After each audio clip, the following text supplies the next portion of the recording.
নীরবে চলছে রাজধানীতে দখলদারিত্ব। রাজুক আর সিটি কর্পোরেশনের নাকের ডগায় বসে নিয়ম ভেঙে রাতারাতি গড়ে উঠছে ভবন। পুলিশকে জানিয়েও মিলছে না প্রতিকার। প্রভাব খাটিয়ে রাতের আধারে চলা নির্মাণ শব্দে নির্ঘুম এলাকাবাসী পুলিশকে জানিয়েও পাচ্ছে না প্রতিকার। বিস্তারিত জাকির আহমেদ জীবনের প্রতিবেদনে।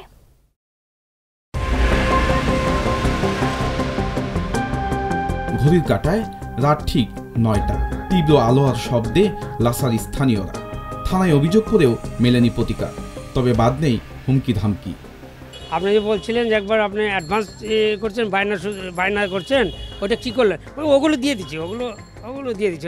আমাকে না, এদের অনেক মালিকটা আছে, এদের ঝামেলা কিন্তু যায় না, আপনি দিয়ে দিচ্ছেন, ভালো হয়েছে। তারপরে আর কোনো সাক্ষাৎ নেই। এই মার্কেটের নিচতলার দোকান সাজ্জাদ হোসেন বাবু নামে, সে কাজী মাহবুব রহমান সাহেবের সাথে একটা ডিট করেছে। ডিটটা হলো মিথ্যা ডিট। এইভাবে সে একটা নাটক সাজিয়েছে। নাজমুল্লাহ স্বপন সাইনবোর্ড লাগাইছে, এটা আমরা বাধা দিছি। এরপর আমার বকাবকি কাছে তোর উড়ে লয়ে যাই। সাইনবোর্ড কি আসছত, সাইনবোর্ড খুলছত কা আইনে সাইনবোর্ড সারে খুলছে, সারে নিয়ে গেছে। এই সাইনবোর্ড তুই খুলছত, তোরে আমি নিয়ে যাই উড়িয়া। পুরান ঢাকার পাটুটুলি লেনে নিজ দোকান ভাড়া দেন কাজী মাইনুর রহমান। চুক্তি অনুযায়ী জান্নাত বুরকা হাউসকে। দোকান ছাড়ার কথা বললে হুমকি দেওয়া হয় তাকে।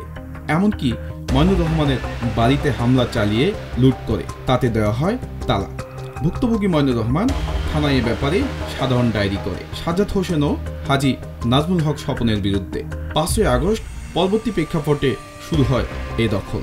নাজমুল হক স্বপন করে একটা লোক, সেই লোক আর কি এসে আমাদের ওই মার্কেটে সাইনবোর্ড লাগায় এবং বলে যে এই সম্পদ আমরা কিনছি। আসলে তারা আমাদের বিভিন্নভাবে হুমকি আমকি দিতেছে। এই জন্য আমরা আতঙ্কের মধ্যে আছি। এটা ঝামেলা হয়েছে 5 তারিখের পরে। হঠাৎ করে জানলাম যে সে সাইনবোর্ড লাগাইছে। এটা জানার পরে আমি আসলাম। আসার পরে দেখলাম যে আবার 2টা তালাও মারছে অন্য লোকে। কিন্তু পরে জিজ্ঞেস করলাম, আমি এখানে তো তালা মারার কথা নয়। কারণ পরে ওরা এই শহরে কিছু পোলাপান এসে গ্যাদারিং শুরু করে দিল যে এটা আমরা কিনছি। থানায় গিয়েও জানা গেল উল্টো অভিযুক্তই নাকি থানায় দ্বারস্থ হয়েছে। তাই দেওয়া নিয়ে মামলার সমাধানে লাগবে আদালতের হস্তক্ষেপ।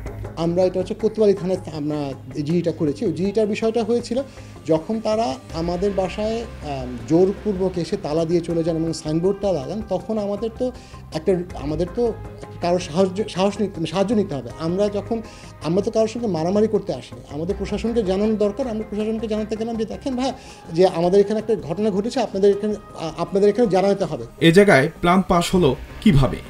আর রাতের আধারে কি করে সিটি কর্পোরেশনের নিয়ম আইন লঙ্ঘন করে চলছে কাজ?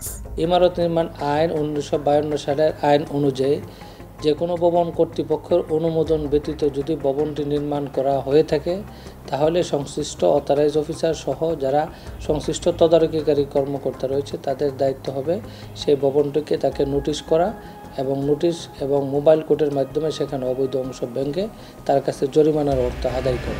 দেশের বদলে যাওয়া প্রেক্ষাপটে সবাই যখন স্বাধীন, তখন কি করে দিন দুপুরে এই রাম রাজত্ব প্রতিষ্ঠা করছে দখলদাররা? প্রশ্ন ভুক্তভোগীদের।